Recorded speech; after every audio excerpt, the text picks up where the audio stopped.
Welcome to this episode of Eureka. We usually think soil is dirt, but soil is not just dirt or dirty. In fact, that is what feeds you and me, and that is a very important national resource. And today's guest with whom we are going to have this conversation in this episode of Eureka is Dr. B.S. Dwivedi. He is the head of Division of Soil Sciences and Agriculture Chemistry at Indian Agriculture Research Institute in Delhi. Before we continue this conversation, let us take a close look at his brief profile. After that, we will continue this conversation. Keep watching Eureka. Soil is the most vital part of agriculture and also the original source of the nutrients that we use to grow crops. It is where the role of agriculture soil scientist comes in, and Dr. Brahma Swaroop Dwivedi is one of them.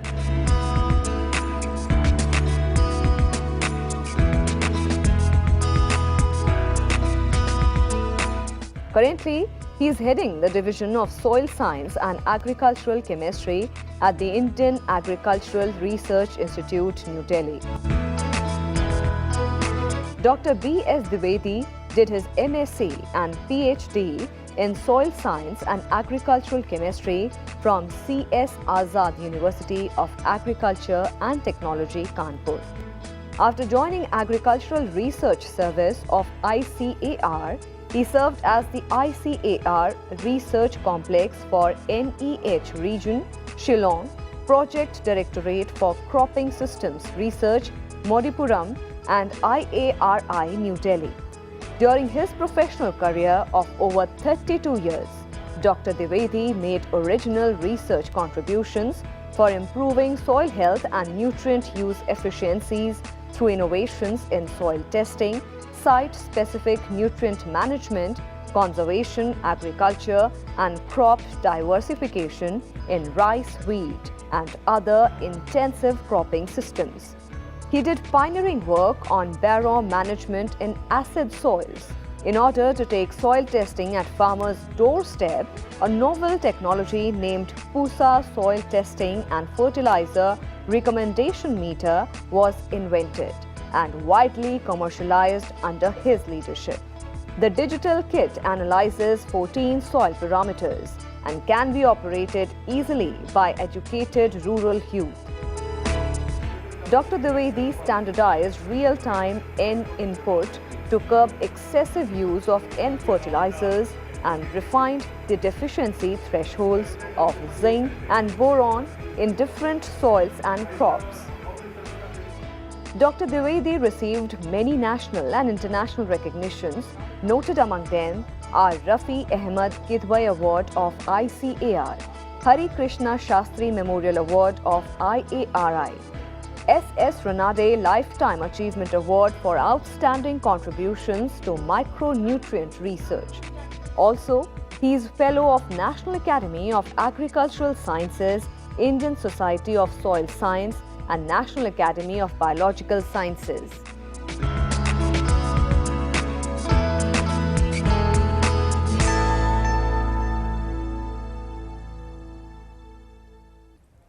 Thank you for being with us. I mean, it's a very wonderful opportunity. You are in a very important place.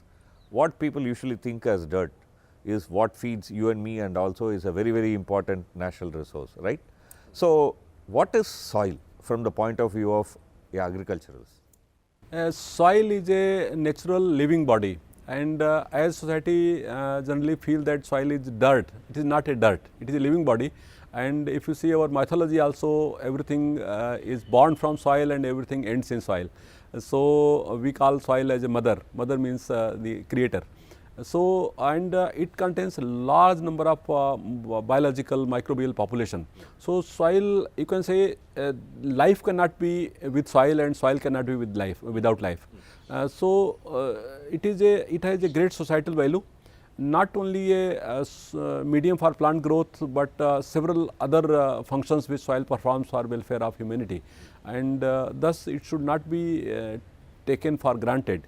and soil We should hold it as precious. yeah, and as then, a precious take it, natural resource which should be preserved and protected for the overall welfare of present and coming generations. Very, very interesting. And if we look at your life story, you have been at different places, you have worked. So, let me start with the place where you started your work after your studies, that is in the Northeast. In the Northeast, you went and then you worked there for almost 4 years, right? So, what was that institute called?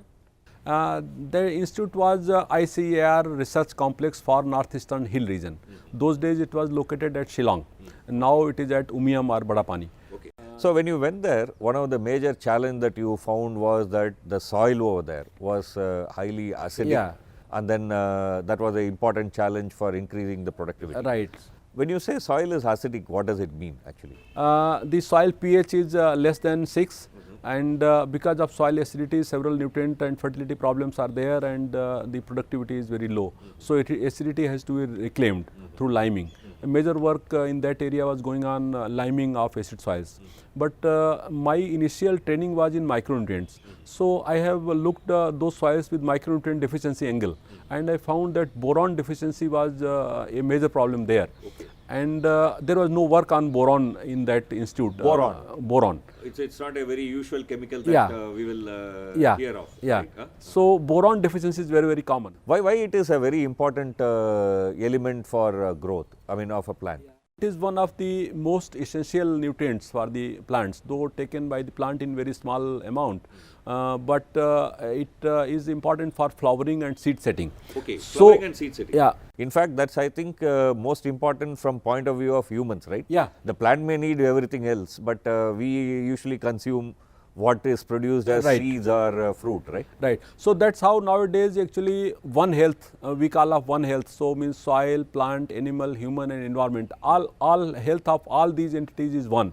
So, if health of one of these is somehow disturbed, then health of others is disturbed. So, we were discussing about boron. I mean boron deficiency will lead to poor flowering and poor seed setting and premature shedding of flowers, particularly in legumes.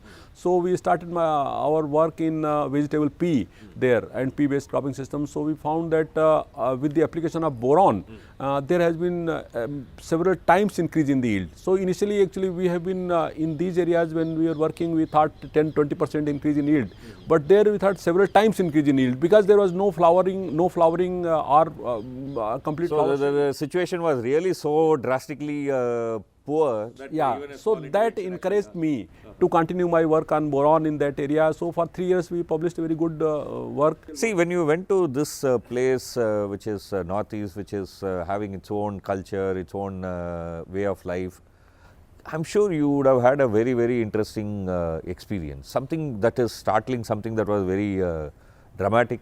Yeah, it was very interesting actually. There are several incidences associated with my stay at that place.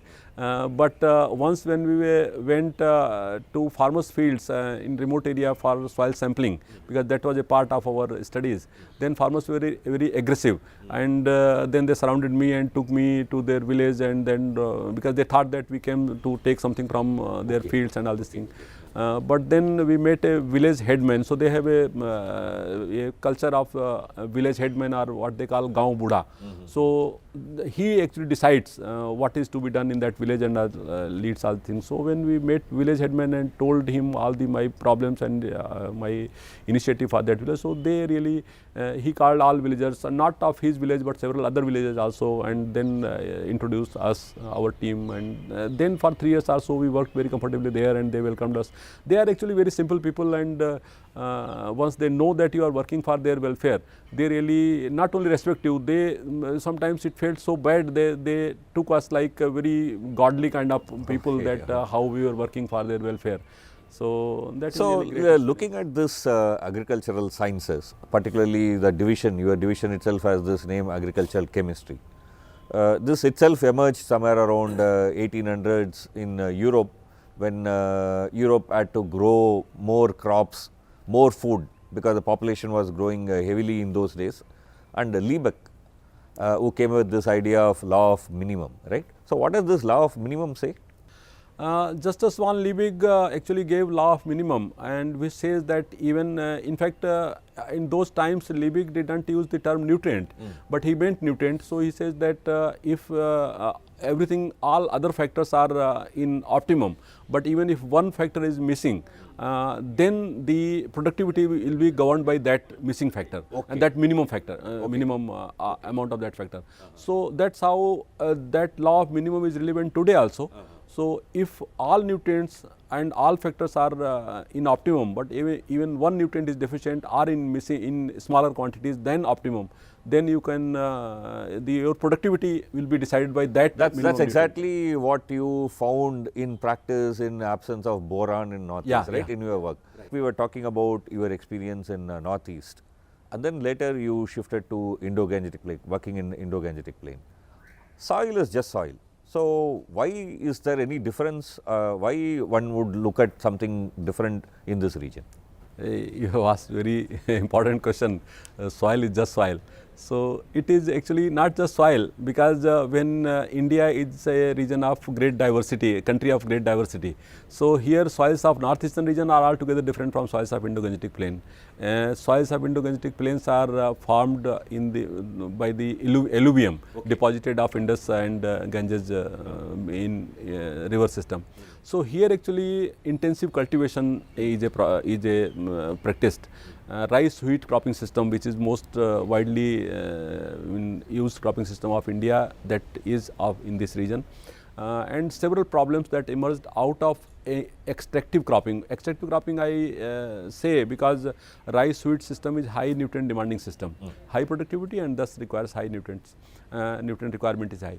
So, and then rice is cultivated as a puddled transplanted crop, and wheat is a generally non-rice crop or in a aerobic system. So, soil aerobic anaerobic system, that also transition comes every year.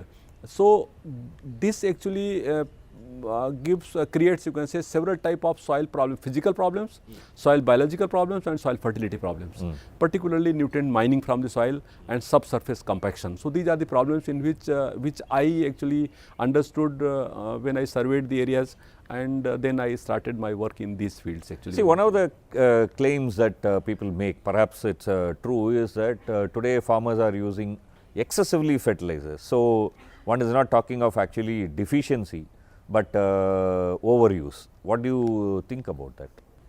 In some areas, some of these intensively cultivated areas, farmers are overusing fertilizers. But fertilizer as a term should not be used as in a very general term. Fertilizer means N, P, K, sulfur, micronutrients. So, farmers in some of the areas are using excessive nitrogen, not excessive fertilizer, whereas they ignore other nutrients that are deficient like potassium, sulfur, and micronutrients. So, excessive use of fertilizer is not a correct term, but in some areas they use excessive nitrogen.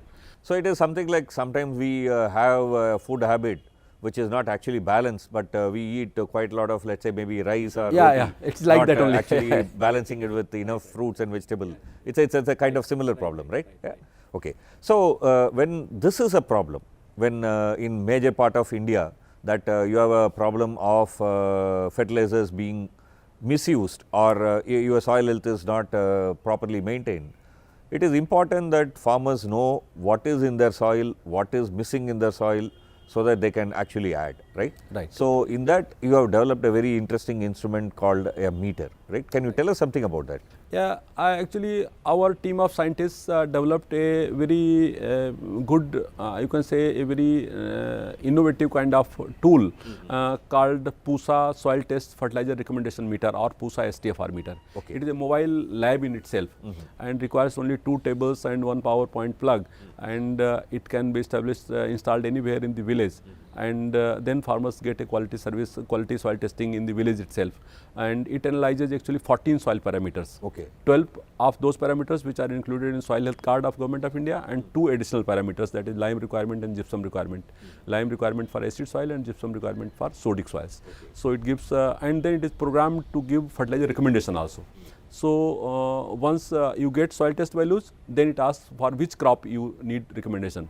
So, if you say rice or wheat or maize or pearl millet or soybean, then it gives fertilizer recommendation also. So, it's a kind of a computerized computerized. So, in the earlier days also there were soil testing labs in different parts of the country, part of that agriculture extension services. How is this meter going to make a sea change from the earlier situation? 85% of the farm holdings are small and marginal in India, and soil testing laboratories are located in district headquarters or in Krishi Vigyan Kendras. That is a very good soil testing network, but then getting that service at the farmer's doorstep is always a necessity, and if you provide soil testing, quality soil testing at farmer's doorstep in the village itself, then it is always easier. Farmers go for soil testing and get soil health card there, and of course it provides a you can say employment also in the village itself. So that way it adds to soil testing service. So those laboratories are okay, and still we need more laboratories, because those laboratories, you see 138 million farm holdings to cater this big number of soil samples, large number of soils. We need more laboratories. So this meter, when did you actually develop? How old is it? Like? Actually, a team here led by Dr. S.C. Datta that was working on this meter since 2006 or so. But when we started work jointly in a team, we laid lot of emphasis on it and associated several scientists, 4 or 5 scientists with this, and they worked in team and developed the meter in 2012. So it was first launched in 2012 only. And that time it was not capable of analyzing all 14 parameters. So then we kept on improving, and still we are working on it to include more and more facilities in this meter. But now since last 2 years it is analyzing 14 parameters, and in fact now we have generated a facility in the meter. If you have a mobile number of the farmer and test the sample, then it sends the soil test value and recommendation on through SMS to the farmer also. Okay. So the farmer need not come back and collect the report. So that's how we are trying to improve it and to make it more farmer. It's about 2 years that you have developed this improved meter. How much it has penetrated? Has it been commercialized? Has it been sent to farmers? How much it has reached? What do you think where you will be in few years? This is one of the most widely licensed NRM technology, natural resource management technology in India. Where this meter is licensed to 14 companies. And out of 14 companies, 5 or 6 companies have already started manufacturing it at commercial level, and they are selling it in the market. So it is in big demand, and as the awareness increases, then people go more and more for this meter, and several NGOs and farmers, even fertilizer companies, they are using this meter. And to my surprise, when a petroleum, I think Hindustan Petroleum, a vice president or some kind of big authority, he came and he wanted to install a PUSA STFR meter in the petrol pumps in rural areas. So he says that they will provide a value added service to the farmers. So when they come to take diesel or petrol, then they will ask and promote that. They should come with soil sample, and then they will provide soil health cards. That's a very interesting. So that's what is the advantage of such kind of meters or such type of kits. So it can be actually done in many places. So you cannot establish a soil testing laboratory in a petrol pump, but you can do this. That's a very interesting aspect, and we look towards improving our soil health, ensuring that it doesn't degrade, it builds up. This perhaps as a solution. We'll take a very short break. Keep watching Eureka. We are going to continue this conversation into looking at what are the key challenges and how this institute is gathering itself to face them. Keep watching Eureka. We'll come back after a very short break.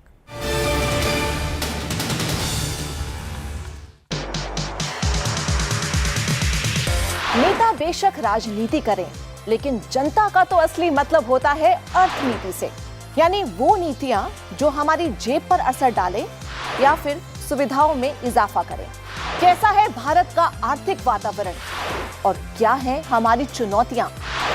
सरल भाषा में आपके ये बुनियादी आर्थिक मुद्दे आप तक पहुंचाने के लिए राज्यसभा टीवी ने शुरू किया है ये खास कार्यक्रम अर्थनीति।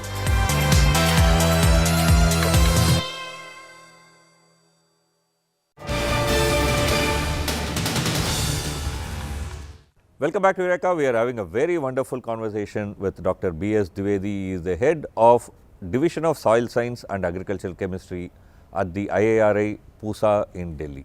Now let's look at some of the key challenges that India faces today in terms of soil health. If I ask you what are the challenges, will you be able to list them, at least few of major points? The most important challenge is soil health diagnosis itself. Okay. Because that is one major challenge. Second challenge? Second challenge is soil health. Because soil health should not be, nutrient deficiencies only. Okay, so that is second. So it is soil physical, chemical and biological health, particularly soil organic matter, loss of soil organic matter, that is a very important. Okay, so soil organic matter is an important issue. Third is the technologies that address soil health. Okay. Soil health, or you can say best management practices to address soil health issues. That is one issue.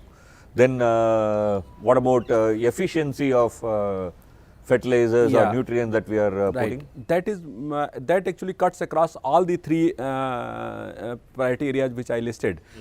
Because nutrient use efficiency is or you can say resource use efficiency, that is very crucial. So let's look at the challenges that you listed. The first one you said was diagnostics.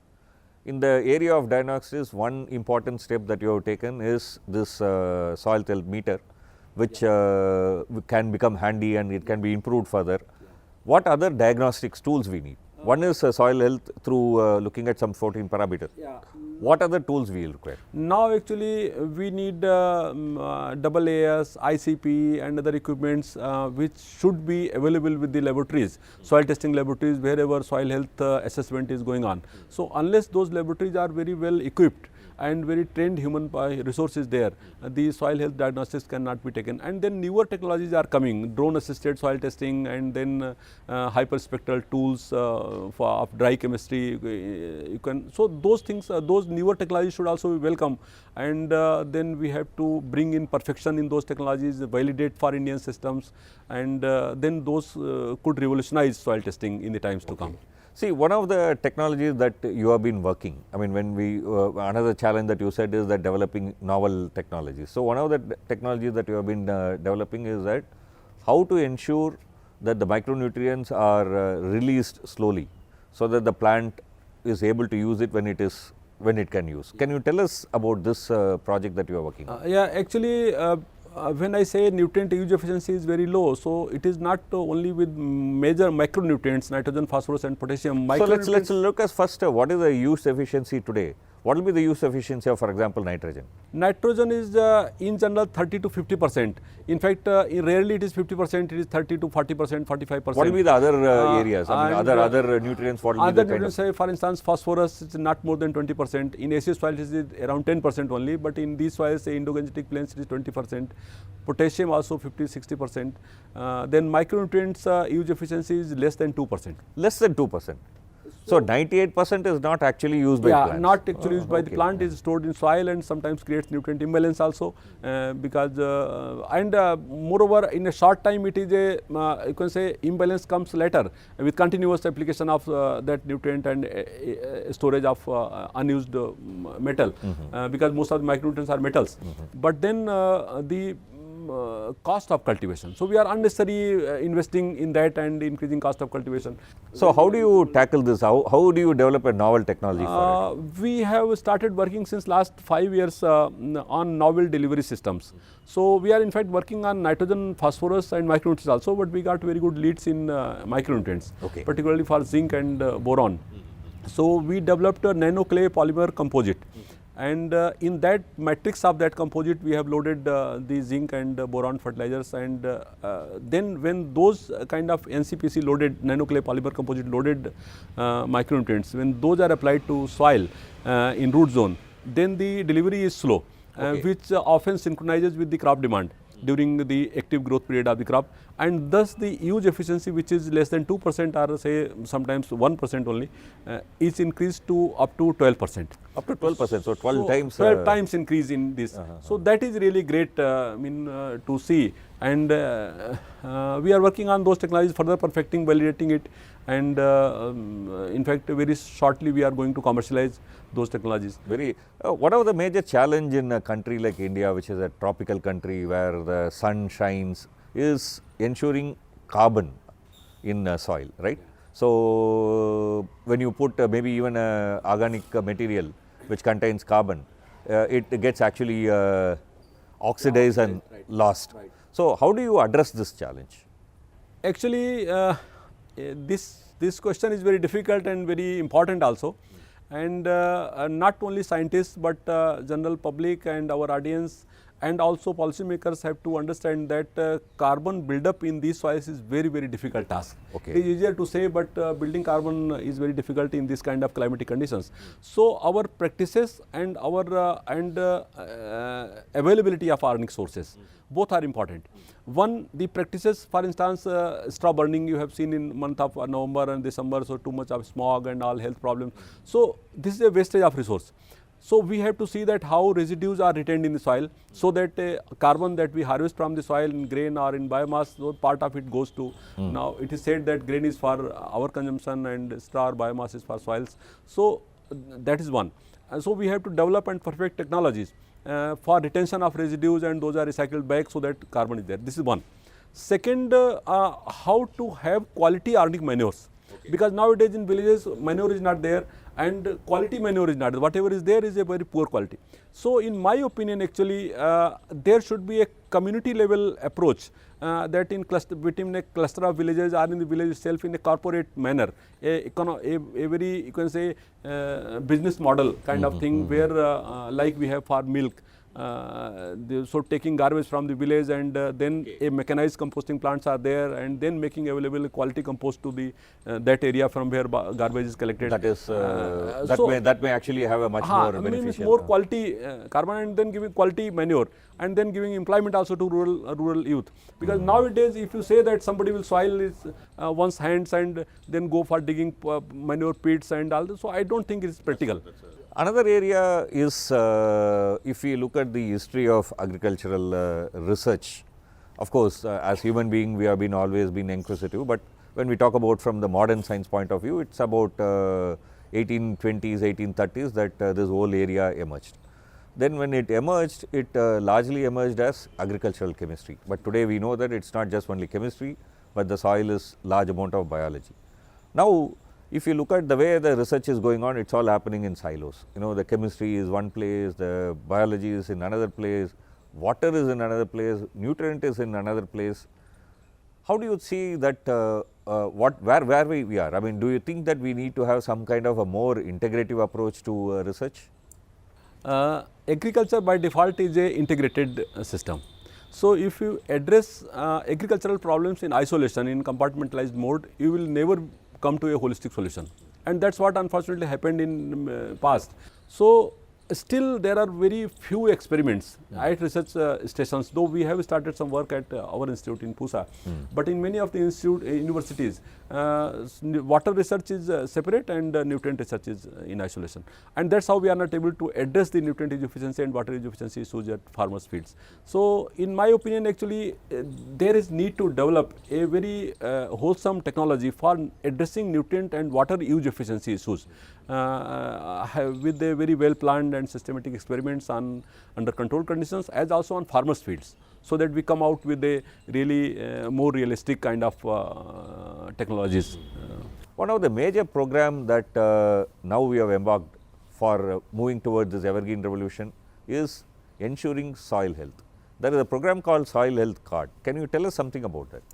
Yeah, it has been great initiative from Honorable Prime Minister, and realizing the really dwindling health of soils. So, from the top level it is talked about, and then in 2015 actually Prime Minister started this program Soil Health Card Scheme. So, Soil Health Card Scheme is implemented through states. You know, agriculture is a state subject here.